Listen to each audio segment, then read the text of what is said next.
Stay tuned and let's check out this Marvel Legends Spider-Man wave, Kaine.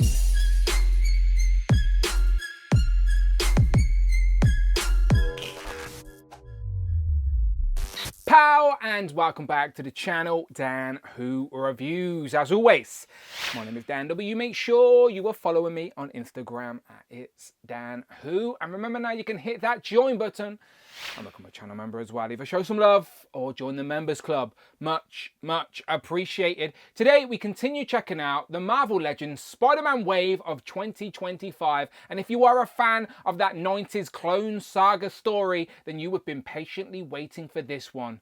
It's gotta be Kaine, the original botched clone of Peter Parker himself in his more degenerated form way before he took on the mantle of the Scarlet Spider. And I love that it's on the Toy Biz retro packaging, a nice tribute to the animated series that although Kaine was never a part of, the creative team have went on to say if the show had continued, they probably would have went into the clone saga story. So this is very much a what if situation I can get behind.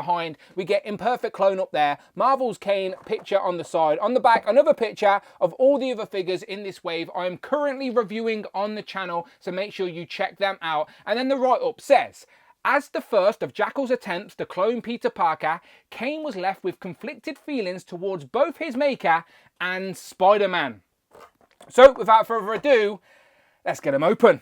So here we have Kaine out of the packaging with his only accessories being a set of open palm hands. But the character design itself is something we have never had in the Marvel Legends line before. It is completely unique. He is completely pinless and all of this blue webbing on the body is sculpted on top of there. It looks like it's jumped right out a comic book in the 90s. We've got his pink cape tattered and windswept as well as his long flowing hair. So let me get the tape measure out so we can see he stands at just over 6.5 inches tall to the top of that hair. And as I said, this guy is the missing piece for those 90s fans trying to tell that Clone Saga story on their shelf. But you will also need Ben Reilly and Peter Parker, his brothers essentially, as Kaine was the original clone. Everything started off well, but then he started like degenerating. He's very jealous of Ben Reilly, the perfect clone, and then of course Peter Parker, the one that's caught up in all of this mess. At one point he thought he was the clone, but it's all a mess. Honestly, it's an interesting story. If you're a Spider-Man fan, it is one you can't really ignore,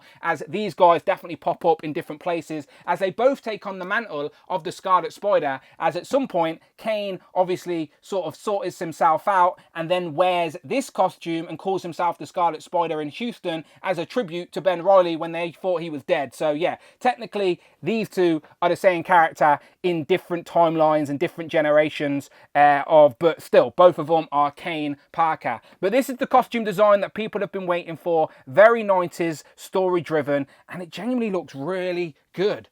So let's zoom in. And when I say at different timelines, don't take me literally. I just mean at different times and different stories within the comics themselves. Don't come at me in the comments on that one, all right? I know these are Spider-Man characters. They are beloved by many, and I know people will really like this one. And so you should, because the head sculpt is really nicely done. I like his hair, all wavy, sticking out of his mask, and then he's got the dark blue sort of mask with the blue sculpted webs across the face. And again, they are sculpted with his like white pearlescent eyes shining through. So that is really nice. And the lights on this figure do create some natural shadows and shades in the hair itself, but it is nicely sculpted with a few tufts as the head is blowing in the wind, just like that cape. That cape is made of the sort of standard Marvel Legend plastic where it's hard enough to hold its shape, but it will still flex when you touch it and bend it. But yeah, that is going to hold its sort of windswept position, very stoic on the shelf for sure. But it does remove itself, so I'll do that in a moment. But the head is on a disc and hinge, so we can bury the chin within the gap, and there is a little bit of a collar on the hood, but it's really the hair that gives you the lack of looking up, unfortunately. But let me just take this off and remove the cape entirely. So there is your cape with this little extra piece of plastic there. Let's take that off.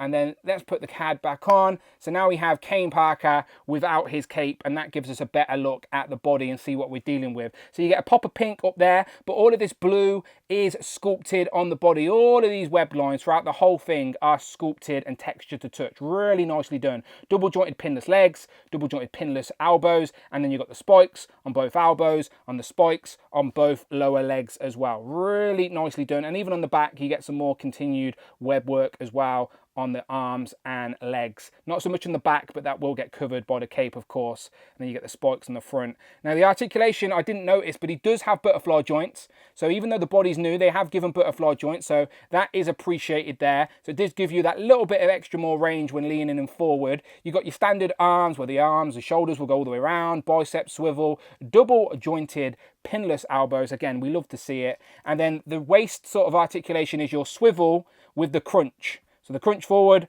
and crunch back like so. Now again, it's a Spider-Man character. He sort of has enhanced spider abilities. So if anyone should articulate well, Kaine's definitely on that list. So maybe the community would have appreciated the lower waist articulation with the crunch and then the diaphragm ball joint up top.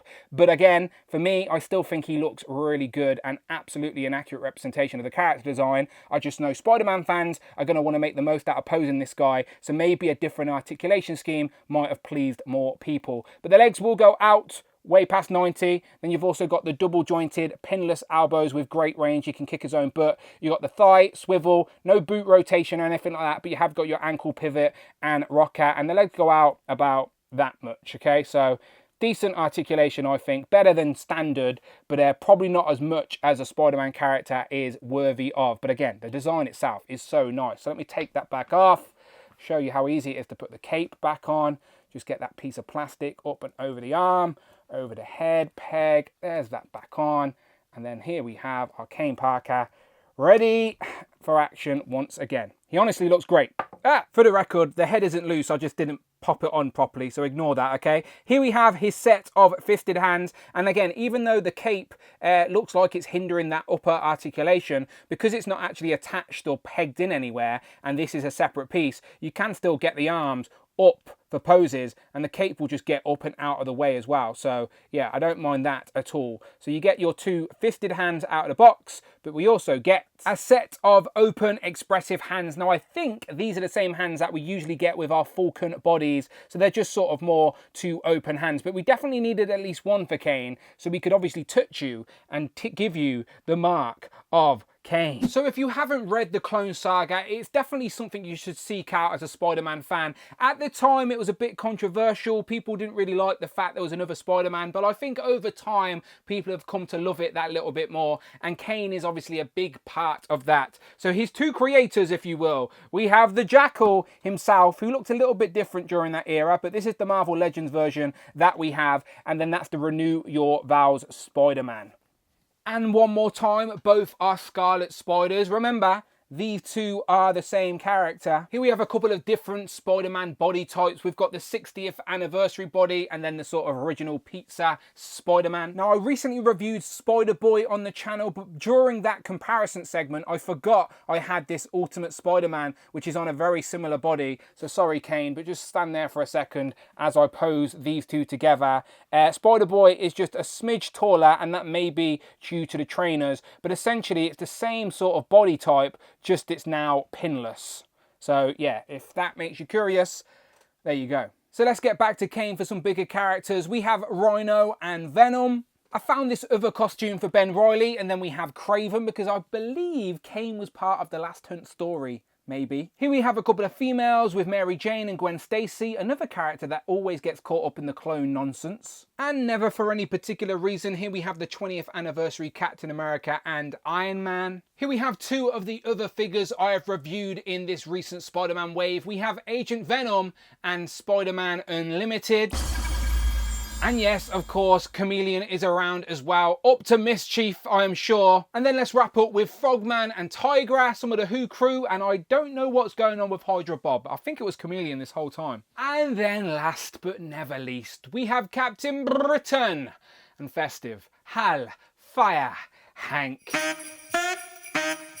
So, final thoughts on this Marvel Legends Spider-Man Wave Kaine, aka Kaine Parker, the first clone, that botched clone. Honestly, his story is a little complicated, but if you are a fan of those 90s Spider-Man comics, I'm sure this is a costume and character design you have been patiently waiting to add to your Marvel Legends collection, and I don't think this lets you down at all. This is a solid representation of the character. It looks like it's jumped out the comics. I know people probably would have wanted a little bit more articulation for this guy, and I understand, but for me, I am very happy with what we've got here. I would have liked a few more accessories, even like an unmasked face where you can sort of see it partly degenerating away. That would have been good. Maybe some interchangeable like clawed hands or something if they could figure it out. I don't know. You let me know in the comments below what you think as always. But if you like Marvel Legends, you're in the right place. Check out the videos tab on the playlist, but most importantly, please hit that subscribe button, hit all on the notification bell, don't miss out on a video, and please hit that join button, become a channel member, either show some love or join the members club. Much appreciated. You can follow me on Instagram at It's Dan Who. I'm on X at Dan Who Reviews, and I'll promise you, I'm the real Dan. I'm not a clone. Don't listen to those other pretenders. I'll see you on the next one.